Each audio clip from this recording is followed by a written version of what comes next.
वस्सलातु वस्सलामु अला अशरफिल अंबिया वल मुरसलीन सय्यदना व मौलाना व मुक़्तदाना अबिल क़ासिम मुहम्मद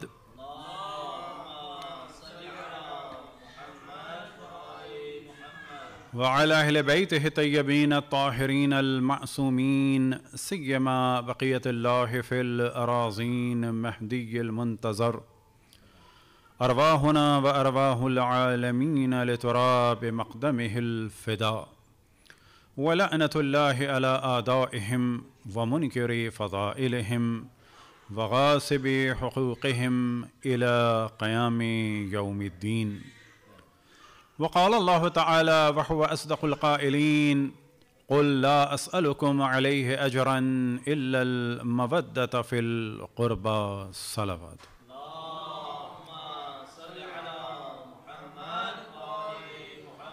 तमाम सूरह फ़ातिहा की तमाम मोमिन और मोमिनात के लिए, तमाम उलमाए कराम, मराजे अज़ाम, तमाम शुहदाए मिल्लत के लिए, हम सब के आबा अजदाद और आइज़ा और रिश्तेदारों के लिए रहमल्लाहु मन क़रा अल-फ़ातिहा। बिस्मिल्लाहिर्रहमानिर्रहीम अल्हम्दुलिल्लाहि रब्बिल आलमीन अर्रहमानिर्रहीम मालिकि यौमिद्दीन इय्याका नअबुदु व इय्याका नस्तईन इहदिनस सिरातल मुस्तक़ीम सिरातल लज़ीना अनअमत अलैहिम गैरिल मग़ज़ूबि अलैहिम वलद्दाल्लीन। अल्लाहुम्मा सल्लि अला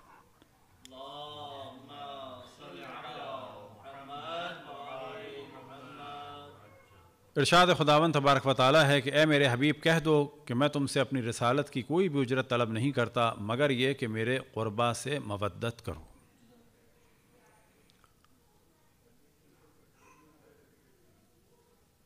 और यही मवद्दत रिसालत की उजरत है। और हमेशा की तरह मैं एक जुमला कहता हूँ कि जब तक उजरत ना दी जाए तो उसके एवज़ जो भी चीज़ है वो लेना जायज़ नहीं है।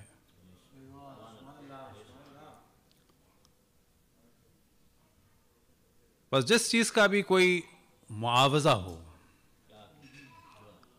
चाहे वो किसी ज़ाहिरी एतबार से नज़र आने वाली चीज़ का हो, जैसे घर या कोई भी सामान, तो उसका इस्तेमाल करना जायज़ नहीं होगा। मिसाल के तौर पर अगर आप एक घर लें और जहन में ये हो, जैसा कि यहाँ पर बाज़ लोग करते हैं यूरोप, अमेरिका में, कनाडा में, कि उनके जहन में ये होता है कि सर्दियों में तो खाली नहीं कराएगी गवर्नमेंट। ये बाज़ लोग करते हैं ये सब क्रिमिनल काम, लिहाजा 1.5-2 महीने का हम किराया दे देंगे और ऐसी प्लानिंग करते हैं कि फिर ये सर्दियां तो गुजार ही लेंगे। तो अगर वो 1.5-2 महीने किराया दे भी रहे हैं, क्योंकि उनका जो इरादा है वो गस्ब का है, तो उस घर में ना उनकी नमाज होगी, ना गुस्ल होगा, ना वज़ू होगा, ना नमाज होगी।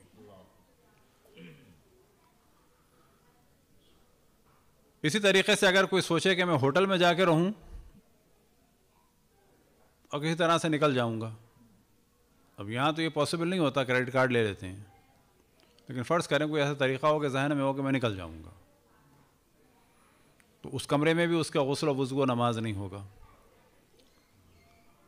और अगर कहीं खाना खाया है तो वो खाना गो के हलाल हो और सोचा हो कि मैं इसकी उजरत नहीं दूंगा, तो वो खाना भी हराम होगा। तो इस किस्म की सैकड़ों मिसालें दी जा सकती हैं कि जब तक उजरत ना दी जाए। अब कोई और मिसाल भी दी जा सकती है किसी अमल की, मिसाल के तौर पर किसी से नमाज पढ़वाई या रोज़े रखवाए और उजरत नहीं दी, तो ये भी हराम काम होगा। और अगर उजरत नहीं दी तो वो जो नमाज़ें पढ़वाई हैं, वो जो रोज़े रखवाए हैं, वो नहीं माने जाएंगे, यानी वो कलअदम हो गए। कलअदम यानी जैसे कि अदम, जैसे कि हुए ही नहीं। तो यही मामला है दीन का कि अशरफुल अंबिया से दीन लेने की एक उजरत अल्लाह सुब्हानहू व तआला ने मुअय्यन फरमाई। अल्लाह सुब्हानहू व तआला ने कि जो तमाम आलमीन का रब है और तमाम आलमीन के लिए जिसको रहमत करार दिया है, उससे दीन लेने के लिए एक शर्त करार दी है कि इनके क़ुरबा से मवद्दत करनी है। यानी क़ल्बी मोहब्बत तो हो, लेकिन वो मोहब्बत ज़ाहिर हो। अब ये जो मोहब्बत है किस चीज़ के लिए करार दी? उनसे दीन लेने के लिए। अब अगर कोई उनके क़ुरबा से मवद्दत नहीं करता तो जो दीन वो समझ रहा है कि मेरे पास है, तो दर हकीकत उसके पास नहीं है, क्योंकि वो मुसलमान हुआ है इस दीन की वजह से, तो वो अपने आप को मुसलमान समझ रहा है, दर हकीकत वो मुसलमान नहीं है। वो दर हकीकत मुनाफिक है। और हमें खुदावंद तबारक व तआला का शुक्र अदा करना चाहिए कि हम उन लोगों में से हैं कि जो बेहुक्म खुदावंद तबारक व तआला, जो हुक्म रब्बुल आलमीन रहमतुल लिल आलमीन की शरीयत को और दीन को हासिल करने के लिए उनके हुक्म से उजरत को अदा करते हैं। और ये उजरत जो है एक दफ़ा के लिए नहीं है, याद रखें। जब तक आप चाहें कि ये दीन आपके पास वैलिड तरीके से रहे, उस वक्त तक आपको हर लहजा उनके क़ुरबा से मवद्दत का इजहार करना है। ये एक दफ़ा वाला मामला नहीं है ये।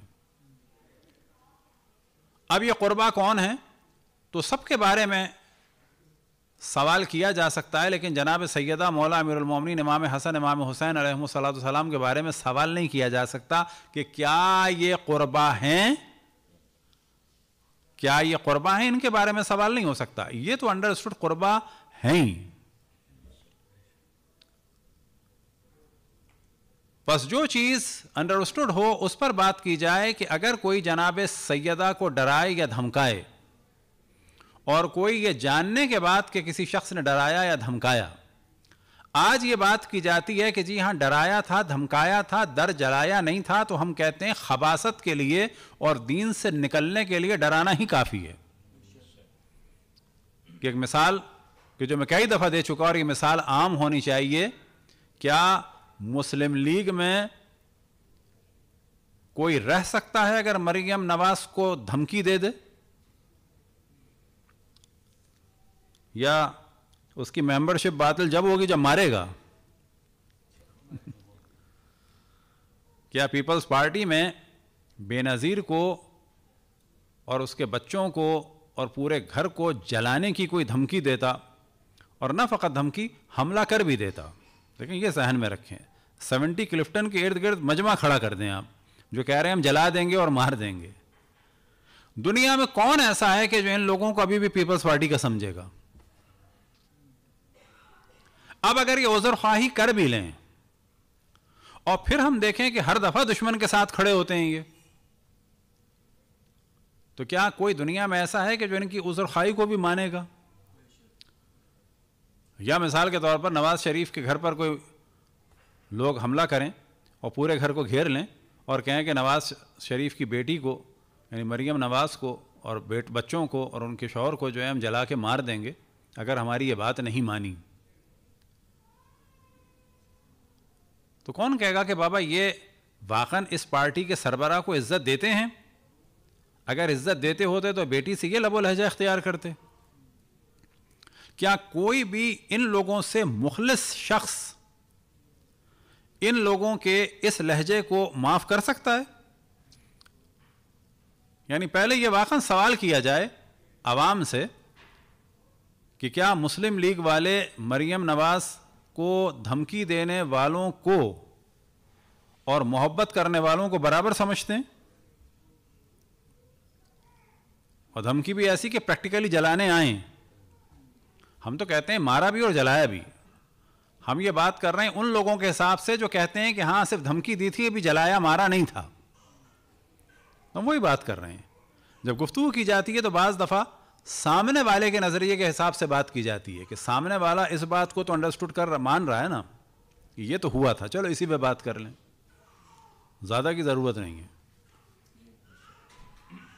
मिसाल के तौर पर कहीं पर हंगामा हुआ मारने और गाली देने पर, और सामने वाला माँ कह रहा है कि नहीं मैंने मारा नहीं था, गाली ज़रूर दी थी, तो कहा जाएगा चलो तुम्हारी गाली देना अच्छा काम था।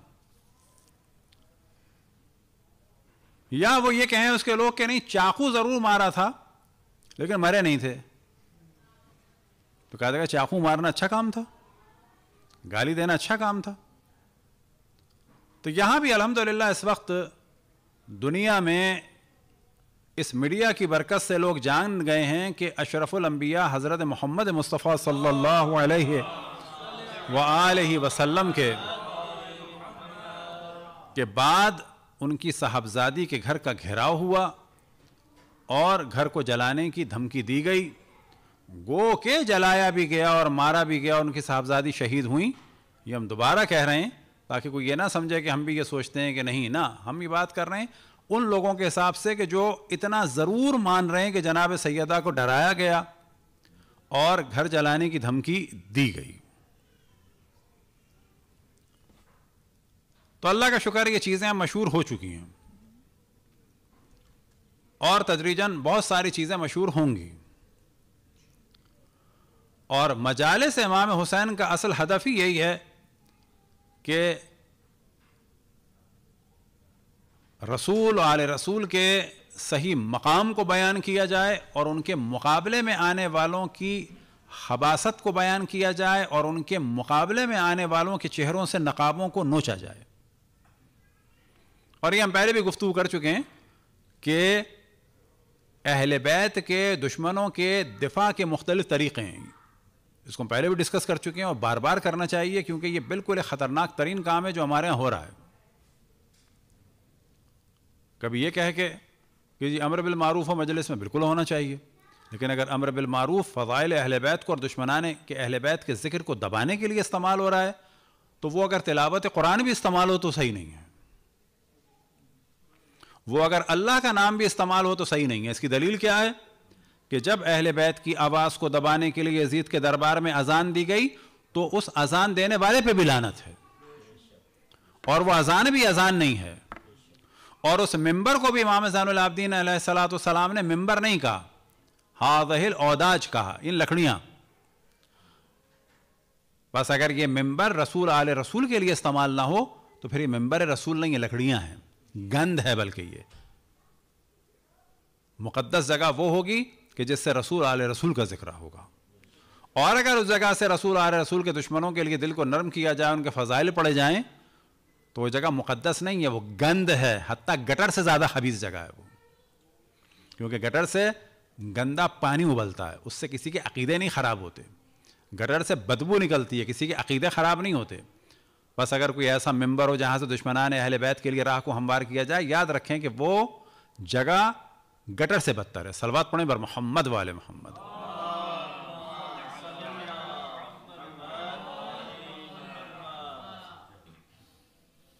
तो हमेशा हम तवज्जो दिलाते हैं कि इस मामले में कंप्रोमाइज़ नहीं होना चाहिए, हक बयान करना चाहिए और इल्मी तरीक़े से बयान करना चाहिए। और इतनी बड़ी तादाद जो आज मौजूद है अहले बैत अलैहिस्सलाम के चाहने वालों की, जिस तरह से हमारा कत्ल आम किया, आज ये तादाद ना होती। अगर ये तादाद है तो ये इसी वजह से है कि हक़ को बयान किया, यानी अहक़ाक़ुल हक़ किया कि जिनका हक़ था उनको ज़ाहिर किया, इब्तालुल बातिल किया, जो बातिल थे उनका इब्ताल किया, उनके चेहरों से नकाब हटाई, तब जाके लोगों को पता चला। सलवात पढ़ें बर मोहम्मद वाले मोहम्मद।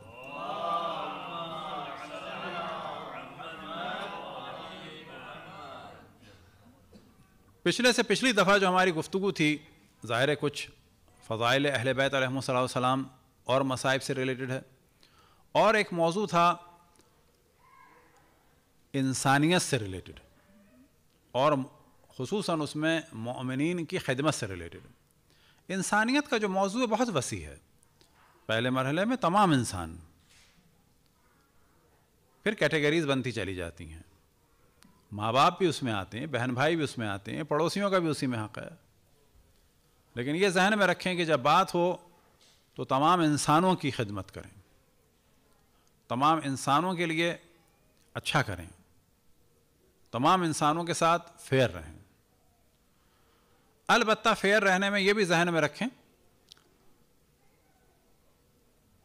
कि एक अहम तरीन जो खिदमत होगी अहले बैत अलैहिमुस्सलाम की, कि जो लोग उनसे मंसूब हैं, यानी शिया, वो ऑफिसेस में बहुत फेयर हों, लोगों के साथ हेल्पफुल हों, लोगों को सही गाइड करते हों, ताकि हर जगह लोग ये कहें कि देखो अगर ब्रोकर के पास जाना तो क्या करना, शिया को देखना, ये फेयर लोग होते हैं। फलाना काम करना तो किसी शिया को देखना, फेयर लोग होते हैं। अगर ये ऐसा किसी ने काम किया तो समझे दर हकीकत वो अहले बैत अलैहिमुस्सलाम की जानिब दावत दे रहा है। और इसी के लिए फरमाया इमाम जाफ़र सादिक़ अलैहिस्सलाम ने,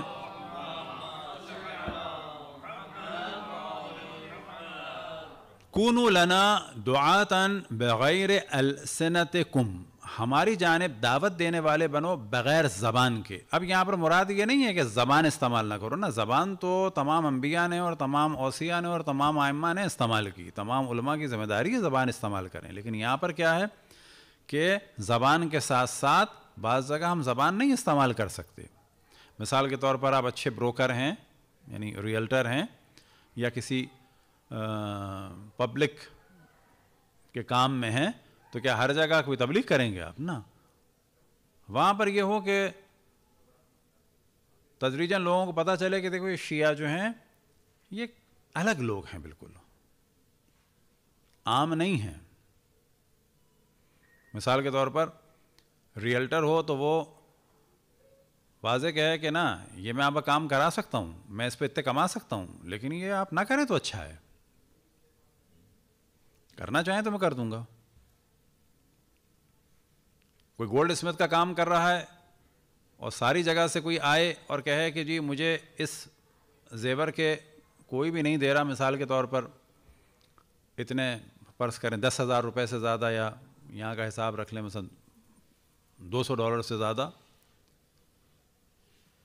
तो वो जो शिया गोल्ड स्मिथ वाला या सुनार हो कि जिसके साथ पंजतन के नाम लिखे हुए हैं, तो वो कहे कि ना ना ना ये इससे ज़्यादा का है, और क्योंकि आप परेशान हैं लिहाजा मैं आपसे फ़ायदा भी नहीं लेता, ये लीजिए ऐसे ही ले जाइए। एक वाक़या जो मैं बयान करता हूँ, बाज़ दफ़ा ख़ुद मैं और हमारी मिसेस कराची में हैदरी मार्केट है, वहाँ एक सुनार के यहाँ गए, और बड़ी दुकान, हैदरी की दुकान। तो आज तक हमें अफसोस होता है कि थोड़ी देर में हमने डिसीजन लिया। तो वह यह कि ख़ातून के जो बहुत ही सादे लिबास में थीं और 2 अदद टॉप्स, ये भी नहीं कि बड़े बड़े कोई बुंदे हों, 2 अदद सिंपल टॉप्स वो बेचना चाह रही थीं। अब कितनी कीमत थी मुझे याद नहीं, ज़ाहिरन वो कह रही थी 2,500, वो कह रहे थे 2,200 या शायद 2,000, बेल आखिर ऐसी कोई बारगेनिंग थी। और वो चली गईं। जब वो चली गई ख़ातून के खुदावंद तबारक व तआला, वो जो भी है, मुसलमान है गैर मुसलमान है, जो भी, अल्लाह उसकी मुश्किलात को हल फरमाए। जब वो चली गई तो मैंने जो है वो दिल चाहा मैं सुनार से बात करूं, एकदम से शैतान ने रोका, मसलन क्यों इंटरफेयर करें, नाराज़ हो गया तो क्या होगा। तो फ्रैक्शन ऑफ सेकंड के बाद दिल में नाराज़ हो गया तो क्या करेगा, निकाल देगा, ज़्यादा अपना नुकसान करेगा। और नाराज़ क्यों होगा, क्या कर लेगा, बिगाड़ क्या लेगा, निकाल देगा ज़्यादा, अपना नुकसान करेगा, हम नहीं लेंगे इससे। तो मैंने कहा कि भाई साहब एक बात करनी है, अगर आप बुरा ना मानें, ये ख़ातून कुछ बेचने आई थी कि जी, मैंने कहा बज़ाहिर तो परेशान लग रही थी कि जी जी ज़ाहिर, मैंने कहा ऐसा तो मुझे नहीं लग रहा था कि बेच के कुछ और लेना चाह रही हैं। कहने लगे जी, मैंने कहा क्या कह रही थी, तो उसने वो फिक्र बताया, जहाँ तक मुझे याद है वो छोटी टॉप से आज से 10-15 साल पहले की बात है, मसलन 2,000 या 4,000, तो मसलन वो कह रही थी कि इसमें 200-400 ऊपर कर दो। तो मैंने कहा वैसे एक्चुअल इसकी प्राइस कितनी होती है, अगर आप जितना भी गोल्ड था, वो कहते हैं ना इसमें टांका है और कुछ मिक्सिंग है। मैंने कहा एक्चुअल प्राइस क्या होती है इसकी? कहने लगे एक्चुअल तो हाँ थी मसन इतने की, फ़र्ज़ करें मसन 5 की, बल्कि और ही ज़्यादा की वो 6 की, यानी 4 के ये ले रहे थे, वो कह रही थी 4.5 दे दो, होगा कम से कम 5 5.5 का। मैंने कहा बात कहूँ बुरा मत मानिएगा, आपको अल्लाह सुब्हानहू व तआला ने दुकान दी है जिसमें लाखों का इस वक्त गोल्ड लगा हुआ है, ज़ाहिर बड़ी दुकान थी। मैंने कहा हम नहीं कहते कि इस किस्म की ख़वातीन से आपको आप दें ना, दें नहीं, इस किस्म की ख़वातीन के लिए आप ये सोच लें कि मुझे अल्लाह ने इतना दिया है, इनसे मैं फ़ायदा नहीं लूँगा, जितने का गोल्ड है उतने का दे दूँगा, फ़ायदा नहीं लूँगा। बस ये सोचें जिस अल्लाह ने आपको इतना दिया है, उस अल्लाह के लिए अल्लाह की मखलूक से उसका गोल्ड जो परेशान किस्म के हैं, वो भी ज़ाहिर है कोई मनों में तो नहीं लाएगी, फिर इंसान क्या है ये मनों में ला रहे हैं तो बेवकूफ़ बना रहे हैं, थोड़ा सा गोल्ड है सही है जो इसकी असल प्राइस है इसको मैं दे दूँगा। तो मुझे बिल्कुल भी खौफ नहीं था, मैंने कर क्या लेगा ये, लेकिन वो इतना बेचारा रूहान सा हो गया, बिल्कुल उसकी आंखों में भी आंसू आ गए, कहने लगे आपने बड़ी अच्छी बात बताई मुझे, मैं यही करूँगा। अब फ़र्ज़ करें कि अगर वो किसी भी खातून को, चाहे वो मुसलमान हो ना हो, इंसान अगर उसको 4 की जगह वो 6 दे रहा है और हमारे कहने की वजह से उसको टके का भी नुकसान नहीं हो रहा, उसको फ़ायदा हो रहा है, यानी फ़ारिग बैठे थे, चलो ये आया वो गया, कितने लोगों का प्रॉब्लम सॉल्व हो गया होगा। अगर ये रहम दिली मोमिनीन में नज़र आए तो ख़ुद ब खुद लोगों का रुझान होता है कि ये किसके मानने वाले हैं इतने अच्छे लोग। अब अगर इसके बरक्स देखें कि खुदा न खास्ता चीटिंग नज़र आए और पंजतन के 12 आइम्मा के नाम लगे हों, चीटिंग इंसान कर रहा हो और आइम्मा के नाम लिखे भी कड़ा उसके हाथ में हो, चीटिंग कर रहा हो और बड़ी शान और शौकत से उसने अंगूठियाँ पहनी हुई हों जिसके ऊपर आइम्मा का नाम लिखा हो, फ़र्ज़ करें, या ऐसा हुलिया हो कि जिससे नज़र आ रहा हो कि ये शिया है, क्या होगा इसका नतीजा? ये वो चीज़ है कि जिसके लिए इमाम जाफ़र सादिक़ अलैहिस्सलाम ने इरशाद फरमाया, कूनू लना दुआतन बग़ैर अलसिनतिकुम, और फिर इन्हीं लोगों के लिए फरमाया कूनू लना ज़ैना वला तकूनू अलैना शैना, हमारे लिए इज़्ज़त का सबब बनो, ज़िल्लत का सबब ना बनो।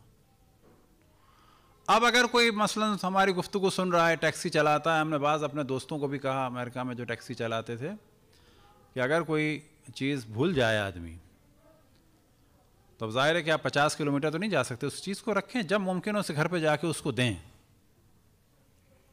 और जब उसको ताज्जुब हो कि वाक़ई ने इतनी सी चीज़ देने आया है तो उसको बताएं कि हम कौन हैं, इंट्रोडक्शन कराएं अपना, कि हमें आप फ़कत एशियन ना समझें, हमें आप फ़कत साउथ एशियन ना समझें, हमें आप फ़कत इंडो पाकिस्तान का ना समझें, हम ये हैं।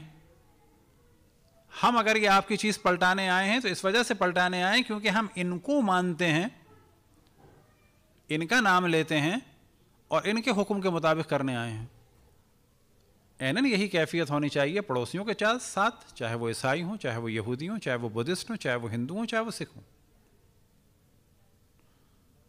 अंबिया और आइम्मा अलैहिमुस्सलाम जब बंदगान खुदा की खिदमत करते हैं तो उसमें चीज़ों को नहीं देखते। अलबत्ता एक कैटेगरी तमाम इंसानों की है, तो जब हम कहते हैं इंसानों की खिदमत करें तो क्या हम ये कहते हैं जानवरों पे जुल्म करें? हाँ, हम ये कह रहे हैं कि इंसानों की खिदमत करें, लेकिन इसमें कहीं ये मौजू नहीं है कि जानवरों पे जुल्म करें। लेकिन फ़र्ज़ कर लें तूफ़ान आया है, जानवरों को बचाना है, एक बकरी है एक आदमी है, दोनों बच सकते हैं, तो क्या करना चाहिए? दोनों को बचा लो। अगर 1000 बकरियां आएँ और 1000 आदमी हैं तो किसको बचाना है? पहले इंसानों को।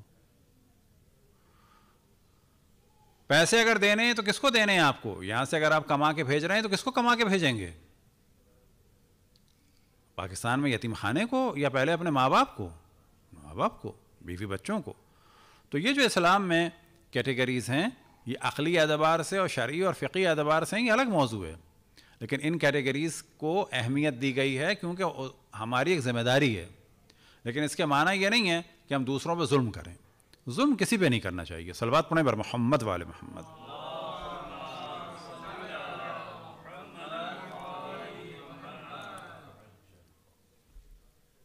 पिछली दफ़ा हमने जो 2 रिवायतें पढ़ी थीं कि अल्लाह सुब्हानहू व तआला का इरशाद है कि जिसने मेरे बंदे को अज़ियत दी उसने मुझसे जंग का ऐलान किया।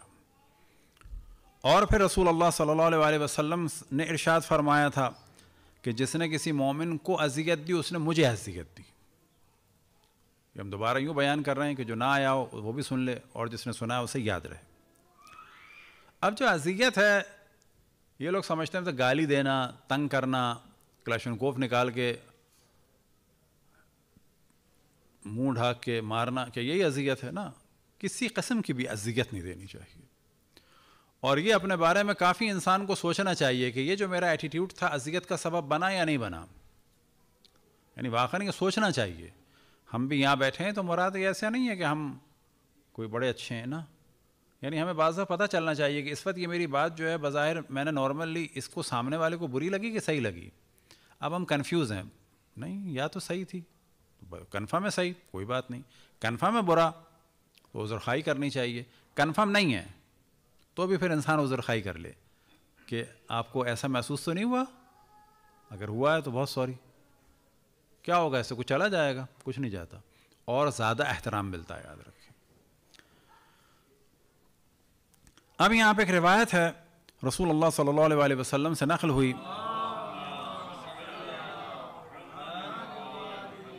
मन नज़रा इला मुअमिनिन, जिसने देखा किसी मोमिन को, युखीफ़ुहु बिहा, कि जिसके ज़रिए से डराए। अब यहाँ पर मुराद ये नहीं है कि बच्चों को डरा दिया, या मिसाल के तौर पर आप स्कूल में हैं तो ज़रा से नाराज़ हो गए। खैर मारना पीटना तो वो भी सही नहीं है, नाराज़गी अज़ियत देने वाली बात हो रही है। ये सारी दुनिया जानती है कि तरबियत में नाराज़ होना अलग है, किसी गरीब पे नाराज़ होना अलग है। मन नज़रा इला मुअमिनिन नज़रतन युखीफ़ुहु बिहा, जो किसी मोमिन को देखे ऐसी नज़र से कि जिससे उसको डरा रहा हो।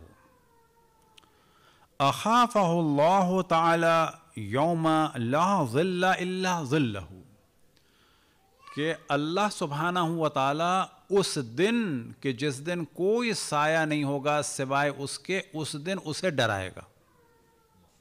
यानी क्या मुराद, कि ये जो हमने एक आंख से किसी को देख के डराया है या उसकी इंसल्ट की है, इसका नतीजा क़यामत के दिन निकलेगा। याद रखें, दुनिया में कोई ऐसा एक्शन नहीं है जिसका रिएक्शन ना हो, कोई भी ऐसा एक्शन नहीं है। ये इसका रिएक्शन कोई नहीं है, बिलाखिर एनर्जी वेस्ट हुई। लेकिन हाँ, ये हमने ऐसे कर लिया, कोई बात नहीं है। लेकिन अगर इसी इशारे से किसी की इंसल्ट की है, निकलो, मसलन ये निकलो, दोनों में फ़र्क नहीं है, ज़मीन का आसमान फ़र्क। किसी से आप कहिए क्या माना है इसे, तशरीफ़ लाइए, फ़र्क है या अज़ियत है? ये लो, ये लीजिए, एक एक्शन है। लेकिन याद रखें, इंसान की ज़िंदगी में, कब्र में, बरज़ख में और आखिरत में इन तमाम एक्शंस का हिसाब है कि आपने एहतराम से दिया या कैसे दिया, एहतराम से बुलाया या ज़िल्लत से बुलाया। लिहाजा इंसान जितना डाउन टू अर्थ हो, याद रखें वो अपने साथ अच्छा कर रहा है, चाहे कोई उसको बेवकूफ़ समझे या कुछ समझे, वो समझ रहा है, समझने दें। बाज़ दफ़ा लोग कहते हैं अच्छी तरह मिलते हैं, लोग सर पे चढ़ जाते हैं, चढ़ने दें। चढ़ने दें से क्या मुराद, हम अच्छा काम करते रहे, बेवकूफ़ ना बने, ये हमारा चलना चाहिए। ये दो अलग अलग चीज़ें याद रखें। सामने वाला हमें बेवकूफ़ बना रहा है, ये अलग बात है, यहाँ इसकी बात नहीं हो रही कि जी आप बेवकूफ़ बन जाएं। लेकिन सामने वाला हमसे डर नहीं रहा तो क्या वाकई ज़रूरी है डरे हमसे? हमारे यहाँ एक मेंटेलिटी होती है, हमारे यहाँ क्या सारी दुनिया में और हो सकता इंडिया पाकिस्तान में और ख़ुसूसन अगर आप चले जाएं देहातों में, कि डराया जाए। डराना जो है वो सही नहीं है। एक चीज़ होती है डराना, एक चीज़ होती है थोड़ा सा रिजर्व रहना। बाज़ दफ़ा लोग कहते हैं कि भाई हम इनसे अच्छी तरह मिले तो ये तो बेहूदगी पे उतर आए ना। आप अच्छी तरह नहीं मिले, आप रिजर्व नहीं रहे, ये दो अलग अलग चीज़ें होती हैं। ये किसने कहा है कि जो हमारे यहाँ काम कर रहे हैं हम उनको लतीफ़े सुनाएं बेहुदा किस्म के? वो तो जब एक लतीफ़ा बेहुदा आप सुनाएंगे दो वो सुनाएगा। यानी अदल किया जाए, इंसाफ किया जाए, एहतराम किया जाए, उनके प्रॉब्लम को समझा जाए। लेकिन क्या है कि अगर आप महसूस हो रहा है कि बेवकूफ़ बना रहे हैं, बेवकूफ़ ना बने। अगर महसूस हो रहा है वो बेइज्जती कर रहे हैं तो ना बेइज्जती ना करें, यानी बेइज्जती ना सहें, प्यार से डील करें। तो इन चीज़ों को बड़ा बैलेंस रखना है। बैलेंस रखते में जो है इंसान खुद ब खुद बाज़ दफ़ा कन्फ्यूज़ हो जाता है, उसको समझ में नहीं आता कि ये वाक़ई इस वक्त मैंने सही किया या नहीं किया, सही किया या नहीं किया। यही वो चीज़ है कि जिसको हमारे यहाँ इल्म अखलाक में कहा जाता है मुराक़बा। मुराक़बा जो है वो सूफ़ियों वाला नहीं, वो दरवेशों वाला नहीं, वो राहिबों वाला नहीं कि मसलन सारी दुनिया से कट के जो है वो ऐसे बैठे ना। मुराक़बे के से मुराद होती है कि अपने ऊपर जासूस लगाना, अपने ऊपर, पड़ोसन के ऊपर नहीं, किसी और के ऊपर नहीं, पड़ोसी के ऊपर, किसी रिश्तेदार पर नहीं, अपने ऊपर जासूस। यानी अपने ऊपर तवज्जो देना कि मेरा ये काम सही था कि नहीं था। मिसाल के तौर पर इंडिया के आलिम दीन थे कि जिनका नाम मैं भूल गया और जिन्होंने मुझे वाक़या बताया था उनका भी इंतकाल हो गया। फिर मैंने कईयों से पूछना चाहा, नहीं पता चला। जहाँ तक मेरे जहन में था कि एक मौलाना सिब्तैन साहब होते थे बड़े, शायद उनके बारे में, लेकिन बिल आखिर एक आलिम दीन के बारे में। अब आप देखें, इसको कहते हैं मुराक़बा। मुराक़बे से क्या मुराद है? पीछे लग जाना। मुराक़बत किसके पीछे? दूसरों के नहीं, अपने पीछे। अपने पीछे लगने से क्या मुराद? कि सोचना। इसी के बारे में रिवायात में आया है कि हर रोज़ जो है अपना हिसाब करो, हासिबु क़ब्ल अन तुहासिबु, बल्कि हर रोज़ हिसाब करो। क्या हिसाब करो? ये मैंने सही किया था, नहीं किया था, ये सही था, वो गलत था, बस ये नहीं होना चाहिए। अच्छा नहीं, मुझे अंदाज़ा नहीं हो रहा सही है या गलत है, तो यहाँ पर इंसान लग जाए पीछे। अब एक एक्टर थे कि अल्लाह उनके दर्जात को बुलंद से बुलंद फरमाए, और लॉस एंजलिस में उनका इंतकाल हुआ। कई दफ़ा मैंने उनका जिक्र किया। पहले चाइल्ड एक्टर थे, फिर वो हीरो आ गए थे। उनका असल नाम था नज़ीर हुसैन और फिल्मी नाम था उनका रतन कुमार, जो मैं जानबूझ के नाम ले रहा हूँ। बहुत नेक थे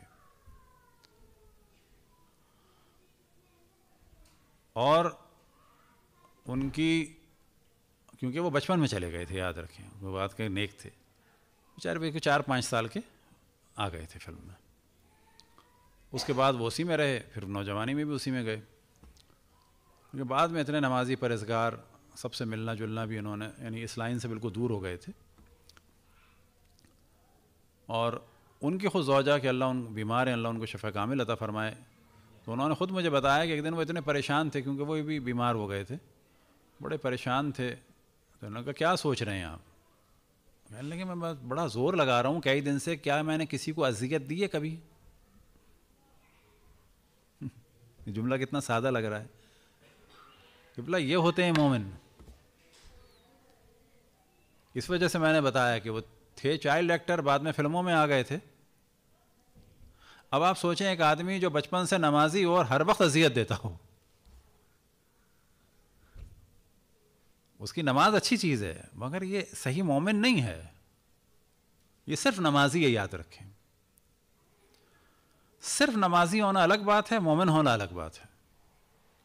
वो ये कह रहे हैं मैं कई दिन से ज़ोर लगा रहा हूँ और हिसाब कर रहा हूँ, देख रहा हूँ क्या मैंने कभी किसी को अजियत दी है। उनकी मिसेज, उनके शाह सब कहते हैं कभी किसी से सख्ती से बात नहीं, किसी को तंग नहीं किया कभी।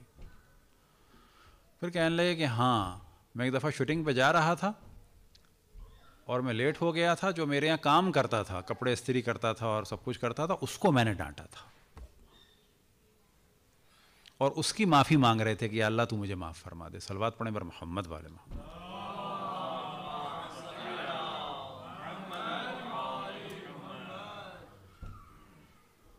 तो इंसान अज़ियत देने वाला ना हो। और ये वो सिफत है कि अगर इंसान में आ जाए, जैसे खुद रिवायत में भी है कि अगर किसी को डरा रहे हैं तो ये प्रॉब्लम होंगे। फिर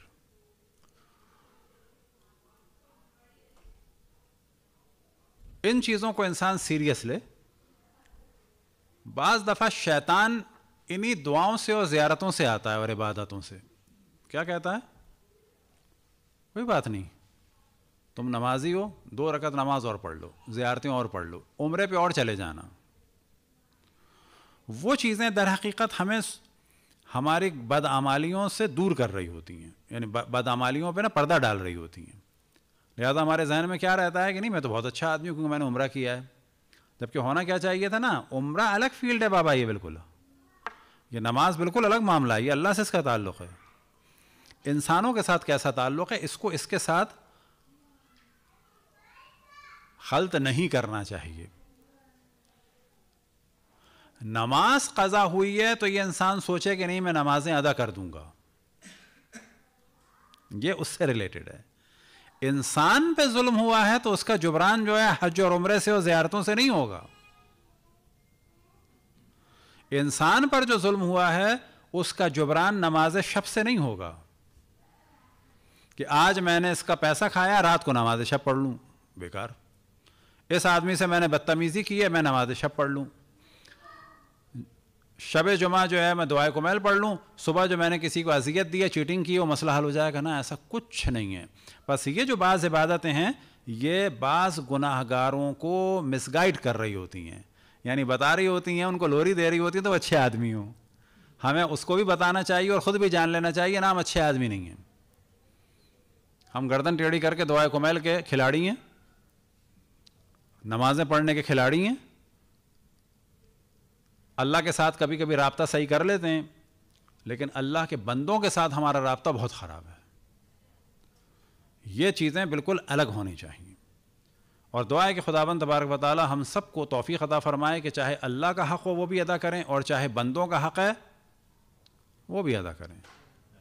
ना ऐसे हो जाएं कि वेलफेयर का काम करेंगे, नमाज नहीं पढ़ेंगे, और ना ऐसे हो जाएं कि जी हज व ज़ियारत और उम्रे करेंगे लेकिन सबको तंग करेंगे। जैसे पाकिस्तान में इलेक्ट्रॉनिक मार्केट में एक दफ़ा गया मैं, तो ज़ाहिरन रमज़ान का ही महीना था यार, तो कह रहा था जितने चीटर हैं यहाँ पर सब उम्रे पे गए हुए हैं। उसने कहा ये जितने बड़े बड़े चीटर हैं इस वक्त। और उसने एक बात कही जो बड़ी अच्छी है, आपको अच्छी कहने, सब आने के बाद ये कहते हैं कि इतना अच्छा व्यू था कमरे का कि हरम नज़र आ रहा था। यानी है भी मालदार, 5 स्टार होटल है, अच्छी लोकेशन है, वो यहीं से अल्लाह को देख लिया उन्होंने, माज़अल्लाह। अल्लाह ने कोई लुत्फ़ करम नहीं किया है, वो होटल से उन्होंने ऐसे करके देख लिया है। कहते हैं जी बड़ा अच्छा, बड़ा माशाल्लाह बड़ा अच्छा रहा, हरम नज़र आ रहा था कमरे से। उनको हरम ही नज़र आ सकता है कमरे से, जबकि असल इंसान वो है जिसको हर जगह हर वक्त अल्लाह नज़र आए। सलवात पढ़े बर मोहम्मद वाले मोहम्मद।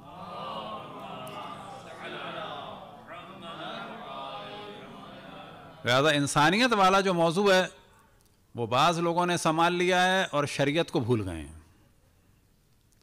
बाज़ लोगों ने सिर्फ ज़ाहिरी आमाल ले लिए, इंसानियत को भूल गए। बाज़ लोगों ने इन जानवरों को संभाल लिया है, इंसान को भूल गए हैं। यानी जानवरों में इतने गर्क हो गए कि अपने सगे भाई को पैसे नहीं दे सकते, अपने कज़न को पैसे नहीं दे सकते, कुत्तों को दे देंगे। यानी खुद एक हमारे दोस्त, कुम के दोस्त, वो कराची में इतने परेशान थे कि उन्होंने 14 अगस्त को बाकायदा गुब्बारे बेचे। बाज़ लोग कहते हैं जी मौलवियों के मज़े आए हुए ना, 14 अगस्त को गुब्बारे बेचे उन्होंने।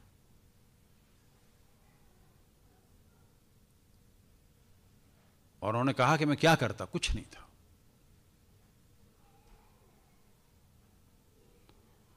और उनके कज़न मुझे बता रहे थे कि जो डिफेंस में रहते थे कि हमारे फार्म हाउस पर कबूतरों का जो खर्चा है वो 25,000 का है। ये 12-15, ये 2001 की बात है।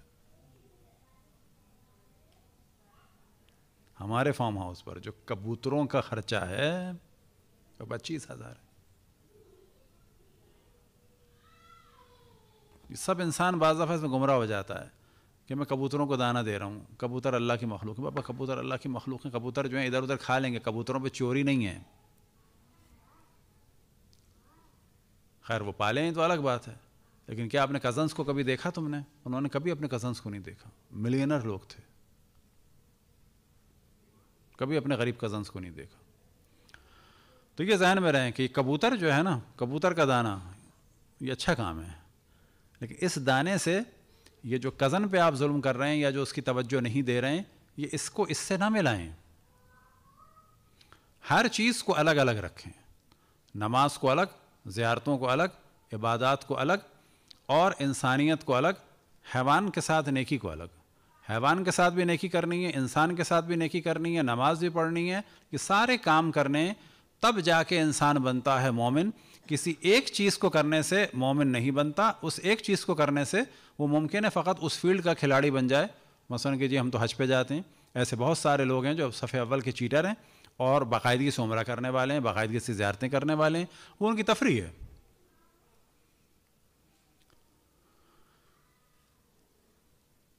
और शब जुमा के अमाल में से एक अहम तरीन अमल है ज़ियारत इमाम हुसैन, और इसी ज़ियारत के ज़रिए से हम दुनिया भी हासिल कर सकते हैं, आखिरत भी हासिल कर सकते हैं। और एक अमल के जो हमें करना चाहिए इमाम हुसैन अलैहिस्सलाम से तवस्सुल के ज़रिए, वो ये कि या मौला हमारे ज़मीर को बेदार फरमा दें, हमें सेंसिटिव बना दें, हमें ऐसा बना दें कि हम सोचें कि आपके चाहने वालों के साथ खुसूसन और बाकी अल्लाह की मखलूक के साथ कभी हमसे नादानी में भी कोताही ना हो जाए। वो वाक़या जो सुनाते सुनाते मैं निकल गया एक दूसरे मौजू पे, तो वो सुना के ताकि मुराक़बे के सही माना पता चलें कि वो जो आलिम थे इंडिया के, वो अपने दोस्त के साथ बात कर रहे थे और उनके खेत में उनकी घोड़ी या घोड़ा दौड़ रहा था।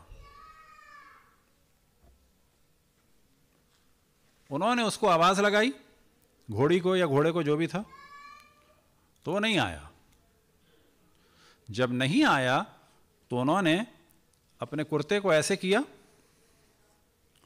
और उसमें ऐसे ऐसे शुरू किया, तो वो आ गया। क्यों आ गया? क्योंकि उसमें उसका खाना होता था बाज़ दफ़ा। जब वो आया तो उन्होंने पकड़ा और बांध दिया। अच्छा, जानवर को खाना देना ज़रूरी है? बिल्कुल ज़रूरी है। अच्छा, जानवर को ऐसे अगर बुलाया धोखे से तो हराम है ना? याद रखें, इंसान को धोखा देना गलत है। हाँ, जानवर को भी धोखा देना गलत है जुल्म के लिए, लेकिन ना, यहाँ इसको बांधने का टाइम था, बांध दिया। कोई बुराई की? कोई बुराई नहीं की। लेकिन इन आलिम के लिए एक बहुत सख्त मरहला आ गया। आप जानते हैं कब आ गया? एक साहब ने कहा, अरे जनाब, आपने तो बहुत अच्छी टेक्निक इस्तेमाल की। कहने लगे क्या? कहने लगे ये जो आपने इसको बुलाने के लिए ऐसे किया और बांध दिया। तो एकदम से वो शौक में आए और उसके बाद कई दिन तक उन्होंने नमाज नहीं पढ़ाई। आप जानते हैं क्यों? कोई उन्होंने हराम काम नहीं किया। वो ये कह रहे थे कि ये मैं काम जब मैंने किया है, ये वाला अपने दामन में ऐसे जो हाथ चलाया है, ये करते वक्त मेरी तवज्जो नहीं थी। उसने दिलाई ना कि आपने अच्छी टेक्निक इस्तेमाल की। वो इतने अलर्ट थे कि जो मैं काम करूं, वो काम करने से पहले मेरी पूरी तवज्जो होनी चाहिए कि अब ये काम मैं करने जा रहा हूं। कहने लगे तुमने मुझे तवज्जो दिलाई है, अगर तुम मुझे तवज्जो ना दिलाते तो उस वक्त मेरी इंटेंशन, यानी मैं करते वक्त ही मेरी आदत हो गई थी। तो इसका मतलब है अगर ये काम कि जो हराम नहीं है, ये मैं करूं और मेरी तवज्जो ना हो और करने से पहले मेरा इरादा ना हो, तो इसका मतलब है मैं तो कभी भी कुछ भी कर सकता हूं। और कभी भी कुछ भी कर सकता हूं, इसका मतलब है कभी भी कुछ भी गुनाह भी कर सकता हूं, किसी पे जुल्म भी कर सकता हूं, और मुझे तवज्जो ही शायद ना हो, अगर कोई तवज्जो दिलाने वाला ना हो। तो अपने आप को सजा के तौर पर उन्होंने कई दिन तक नमाज जमात नहीं पढ़ाई, किसी और को भेजा। अब आप अंदाज़ा लगाएं, गुनाह नहीं किया, सिर्फ ये कि ये वाला काम करने से पहले मेरी पूरी तवज्जो होनी चाहिए थी कि अब मैं ये काम करने जा रहा हूँ। सलवात पढ़ें बर मोहम्मद व आले मोहम्मद। और साथ ही एक सलवात पढ़ें तमाम उलमाए बुजुर्गान और महाराजे के लिए, और दीन का पैगाम जो पहुँचाने वाले दुनिया से गुजर गए उन सब के दर्जात की बुलंदी के लिए बर मोहम्मद वाले मोहम्मद सलावत।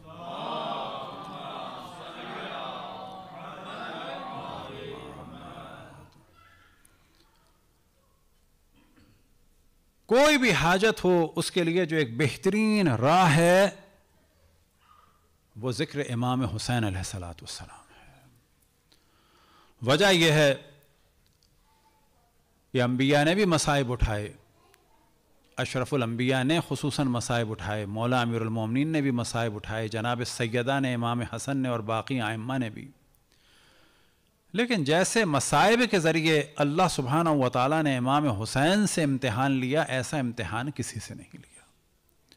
लिहाजा रिवायतों में नक़ल हुआ कि सभी सफ़ीनतुन निजात हैं, लेकिन इमाम हुसैन की कश्ती बड़ी भी है और तेज़ भी है, वसी भी है, औसा भी है और सरी भी है। अज्रुकुम अलल्लाह। यही वजह है कि इमाम हुसैन अलैहिस्सलाम की ज़ियारत भी कसरत से की जाती है ताकि उनके मसाइब याद रहें और उनकी क़ुरबानी याद रहे कि अल्लाह सुब्हानहू व तआला ने फरमाया था लन तनालुल बिर्रा हत्ता तुनफ़िक़ू मिम्मा तुहिब्बून, कि नेकी के मकाम पर उस वक्त तक फ़ाइज़ नहीं हो सकते जब तक जिन चीज़ों से तुम मोहब्बत करते हो उनमें से कुछ क़ुरबान ना हो जाएं। उन्होंने कुछ क़ुरबान नहीं किया बल्कि अपना सब कुछ क़ुरबान कर दिया। अज्रुकुम अलल्लाह। बस एक मुसीबत की जानिब तवज्जो दिलाएं कि आइम्मा अलैहिमुस्सलाम जहाँ इल्म में सबसे बुलंद हैं, जहाँ शुजाअत में सबसे बुलंद हैं और जहाँ मार्फत में सबसे बुलंद हैं, और इमाम हुसैन बचपन से एक चीज़ के लिए तैयार किए गए, लिहाजा असर आशूर के जो मसाइब थे वो अलग, लेकिन तमाम ज़िंदगी इन मसाइब के लिए तैयार रहे और हर हर लहजा उनका इम्तिहान हो रहा था। रसूल अल्लाह का भी इम्तिहान था, मौला अमीरुल मोमिनीन का भी इम्तिहान था, जनाब सैयदा का भी इम्तिहान था, इमाम हसन का भी इम्तिहान था वो, लेकिन इमाम हुसैन के लिए भी सख्त इम्तिहान था। और वो इम्तिहान ये था कि अम्बिया और आइम्मा इन तमाम सिफ़ात में सबसे बुलंद मकाम पर हैं, तो वहाँ गैरत में और हया में भी सबसे बुलंद मकाम पर हैं। और इमाम हुसैन को ये हुक्म था कि जब दीन को बचाने के लिए ले जाना है तो अपनी बहनों को भी ले जाना है और अपनी बेटियों को भी ले जाना है। और इमाम हुसैन सब कुछ करने को तैयार थे, सब कुर्बानियाँ देने को तैयार थे, बस मसाइब ख़त्म हो गए। सवाल किया जाएगा कि इमाम हुसैन ने क्या क्या कुर्बान किया, तो क्या गुफ्तगू यहाँ आके रुकेगी कि अपने भाइयों को, भतीजों को, बेटों को, आल को, अंसार को, असहाब को, दोस्तों को, सबको कुर्बान कर दिया, हत्ता अपना सर भी कुर्बान कर दिया। तो क्या सर इमाम हुसैन पर गुफ्तगू ख़त्म हो जाएगी? कहा जाएगा नहीं। इमाम हुसैन ने अपना सर नहीं बल्कि अपनी बहनों की और बेटियों की सरों की चादरों को भी कुर्बान कर दिया। मातम हुसैन।